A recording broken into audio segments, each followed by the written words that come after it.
Good morning friends, કેમ છો? જય શ્રી કૃષ્ણ, જય માતાજી, ચેતન ગઢિયા વ્લોગમાં તમારું સ્વાગત છે. જો અત્યારે છે ને સવા છ જેવું વાગ્યું છે અને આપણે તો જો વહેલા ઉઠી ગયા. ઘડિયાળમાં 6:15 થયા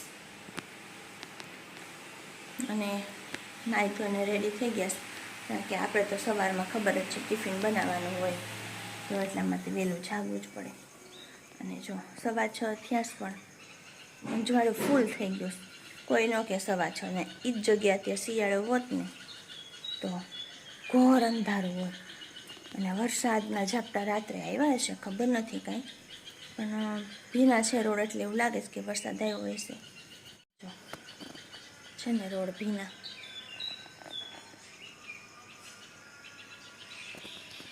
વાતાવરણ અત્યારે શાંત હોય ને એટલે ક્યાંકથી હનુમાન ચાલીસાનો અવાજ સંભળાય છે, ક્યાંક મંદિરમાં વાગશે. કારણ કે આપણા ઘર પાસે 3 થી 4 મંદિર છે. જો એક ખોડિયારમાંનું મંદિર છે, એક હનુમાનજી મહારાજનું મંદિર છે, એક રામાપીરનું મંદિર છે અને એક રામજી મંદિર છે. એવી રીતના આપણે આજુબાજુમાં છે ને 4 મંદિર છે. એટલે બધા મંદિરમાં ક્યાંક ને ક્યાંક કાંઈક તો વાગતું જ હોય. તો અત્યારે હનુમાન ચાલીસાનો અવાજ આવે, કારણ કે સવારમાં ચાલુ થઈ ગયું હોય ને વહેલી આરતી ને એવું તો ત્યાં થઈ જ ગયું હોય. અને આપણે જો ટિફિન કરવા માટે આવી ગયા છીએ રસોડામાં. ટિફિનમાં જો આમાં મેં ભાત બાફા છે. હા, ભાત બનાવ્યા છે. બીજા કુકરની અંદર મગ બાફા છે. આજ તો સવારમાં 2 કુકર ચડાવવા પડ્યા. ચેતન કે મારે છે ને મગ ભાત લઈ જવા ટિફિનમાં. રોટલી તો બનાવવાની છે પણ સાથે મગ ભાત બનાવવાના છે. એટલે સવારમાં 6:30 થાય ને તમારું ટિફિન રેડી થઈ જાય. 6 વાગે ચાલુ કરું, 6:30 વાગે અડધી કલાકમાં આપણે બધું રેડી કરી દઈ. પછી ચેતનને એને જગાડીએ. એટલા માટે 2 કુકર ચડાવ્યા હતા. ચાલો, રોટલીનો લોટ પણ બંધાઈ ગયો છે.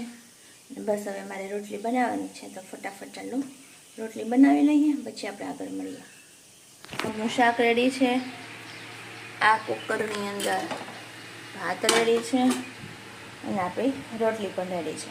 હવે મસ્ત મજાની ચા મૂકી દે એટલે ચા પાણી નાસ્તો પણ આપણો રેડી થઈ જાય.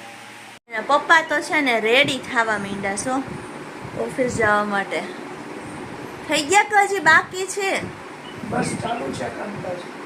એમાં વળી આ તમે સ્પ્રે લગાવવામાં છીકું આવે છે અમને. કોણ જાણ કેવો હાવ સ્પ્રે લાવ્યા છે ને મિત્રો, છીકું આવે સ્પ્રે થી.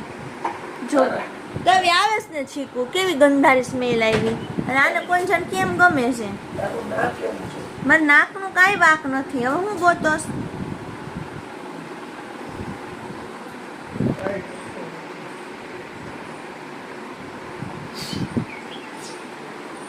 આમથી આમ ને આમથી આમ ઘૂમરા માર્યા જ કરશે. હા, બધું ચશ્મા લુહેન તો કાવ્ય. ચલો કાવ્યાબેન, પાણીની ડોલ ભરાઈ ગઈ છે, નાવા જઈએ. એને પાસે આમ જો 7:15 વાગી ગયા. ચલો ચલો, તે વાગવાની તૈયારીમાં છે કેમ જો. ચલો ચલો, એ બસ હવે બસ કાંચ ઘસાઈ જાહે.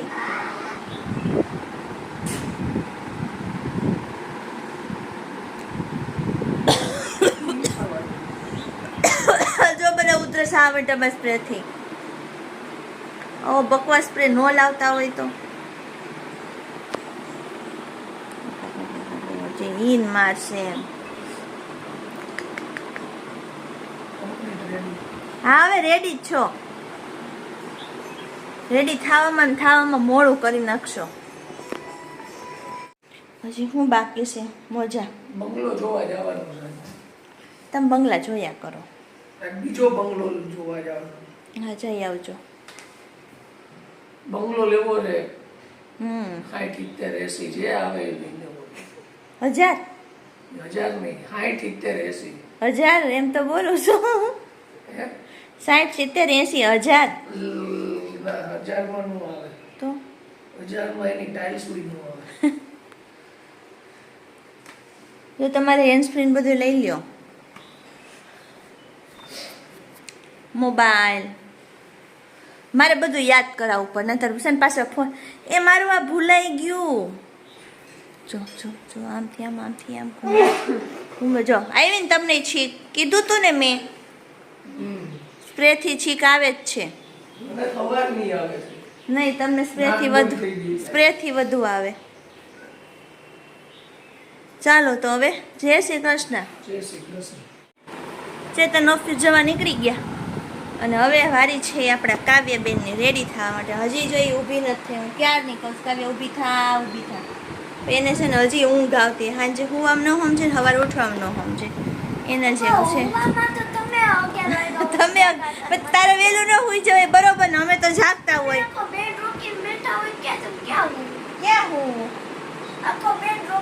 ક્યાં હું બિચારી હું જગ્યા નહોતી રાત્રે. કોક આવી ગયું હોય કાવ્યા તો પછી એવું જ થાય ને. તો ચાલો હવે કાવ્યાને આપણે છે ને નાવા મોકલી દઈએ એટલે એ પણ રેડી થઈ જાય. ચલો હવે તો કાવ્ય નાવા માટે જતી રહેશું અને આપણે ઠાકોરજીની ડીશ તૈયાર કરવાની છે કે પ્રસાદી માટેની, તો એ પણ રેડી કરવાની છે તે કરી લઈએ. તો જો આપણે આ ડીશ રેડી કરી દીધી છે. 2 ફ્રૂટ છે, 2 વખત દૂધ છે, સૂકો મેવો અને માખણ. નવાઈ ધોવાઈ ગયું. ચાલો તો આપણે કાવ્યાબેનનો નાસ્તો રેડી છે. જો ટોસ પટ્ટી અને ચા. આવી જાઓ બેન નીચે, કંઈ ઉપર બેસીને ન ખવાય. હાલો તો હું આ બધું હુંકેલ લો. ચલો કાવ્યાબેનનો નાસ્તો રેડી છે. ફાઇનલી આપણા કાવ્યાબેન પણ રેડી થઈ ગયા છે સ્કૂલ માટે. જો યુનિફોર્મ પહેરાઈ ગયો છે કાવ્યાનો અને હવે શૂઝ પહેરવા માટે જાય છે. આપણે તે દિવસે નગરપાલિકાએ ગયા હતા ને હલ્લા બોલાવ્યો હતો, પણ તોય છે ને કામ અધૂરું જ છે. 2 દિવસ સરખું કામ કરીને જતા રહ્યા. એનું ઢાંકણું તો નાખી ગયા, પણ આગળ જે રોડ ઉપર કાંકરીને એવું નાખવાનું હતું ને એ નથી નાખી. એટલે અમારા કાવ્યાબેનની રિક્ષા હજી સુધી અંદર આવતી નથી. નહીં કાવ્યા? કાવ્યાબેન નીકળી ગયા છે.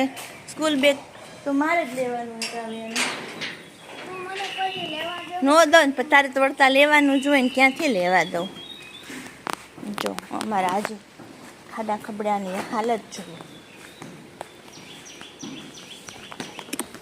જો શાંત તો એમને પડી ગઈ. પછી કાંઈ આપણે કન્ટિન્યુ કર્યું નહોતું. કાવ્યા ગઈ પછી મારે થોડું કામ આવી ગયું હતું બહારનું, એટલે ને હવે સાંજે કાવ્યા ટ્યુશનમાંથી આવી અને કંઈક એનો પ્રોજેક્ટ બનાવે છે. તમને બતાવો કે શું બનાવે છે. Daily prayers Monday, Tuesday, Wednesday, Thursday, Friday, Saturday. વાહ, કલર મસ્ત પૂર્યા હો કાવ્યા. તે કલર બહુ મસ્ત પૂર્યા. ડિસિઝન લીધો કેવો કલર કરો. એમાં ડીશ બતા તારા 2 સ્કાય કલર તો 2 વખત ન થઈ ગયો. એ પછી એવો હલાવવો પડે એમ બીજા કલર નો હારા લાગે આમાં. છે કે આ બહુ મસ્ત લાગે છે. સરસ લાગે છે કોમ્બિનેશન કલરનું બધું. એમ તો મારા કાવ્યાબેન એક્સપર્ટ છે કા બધામાં. આ ડ્રોઈંગ છે ને થર્સડે, હા. મંડે એ બધું મેચ કરે. એ તો મેં ક્યાં કીધું મેં તને ખાલી માપ અક્ષરનું લઈ દીધું હતું. ખાલી આ બધું આમાં જે ખાના હોય ને અક્ષરના એ મેં ખાલી કરી આ બધું લખ્યું બધું કાવ્યા. એવું કેવું મસ્ત લખ્યું. મસ્ત લાગે. દૂરથી હું નજીકથી મસ્ત લાગે છે. હવે એમાં પ્રેયર્સ લખવાની છે ને. આ પ્રેયર જો આપણે અહીંયા ગોતી રાખેલી છે બધા સંસ્કૃતની બુકમાંથી. બધી સંસ્કૃત બધી એટલે આમાં 3 છે, બાકી બધી બીજી બુકમાંથી છે. ખારું હાલો. હજી પૂરું નથી થયું કાવ્યા. કેટલા વાગ્યા જો 9:15 થવા આવ્યા છે. હજી તો તે ચાલુ કર્યું છે. જો 3 એને લખી લીધી પ્રેયર. 4 લખી લીધી છે. હજી ટ્રેસ કરવાની બાકી છે ને. ટ્રેસ કરવાની બાકી છે ને. ઓહો, પ્રેયર ગોતવામાં ટાઈમ આવી ગયો. આખું બને જાય ને પછી બતાવજે હો. આપણા કાવ્યાબેનનો પ્રોજેક્ટ તૈયાર થઈ ગયો છે. બતાવો જોઈએ મેડમ. ઓ daily prayers Monday, Tuesday, Wednesday, Thursday, Friday, Saturday. બહુ મસ્ત કર્યો છે તે. હવે આને બસ ખાલી સ્કૂલે લઈ જવાનું છે કાલે. અચ્છા, એવું કરવાનું છે. બહુ તમને આ કેવું લાગ્યું? હા ભાઈ, જો બધા જરાક પાછળ ઊભી રહે કાવ્ય એટલે બધાને દેખાય સરસ. ભાઈ તમને આ બધાને પ્રોજેક્ટ કાવ્યનો કેવો લાગ્યો બધા કોમેન્ટ કરજો. બહુ મસ્ત બનાવ્યો છે કાવ્યાએ. કેટલા દિવસથી મહેનત કરતી હતી થોડું થોડું રોજ કરતી હતી. આજ ફાઇનલી એનો છે ને પ્રોજેક્ટ કમ્પ્લીટ થઈ ગયો છે. ચાલો, તમને કેવો લાગ્યો ને કોમેન્ટ કરીને જણાવજો. તો હવે આ સાથે આપણે આજનો વિડીયો પૂરો કરીએ. નેક્સ્ટ વિડીયોમાં પાછા મળશું. ત્યાં સુધી બધાને જય શ્રી કૃષ્ણ, જય માતાજી.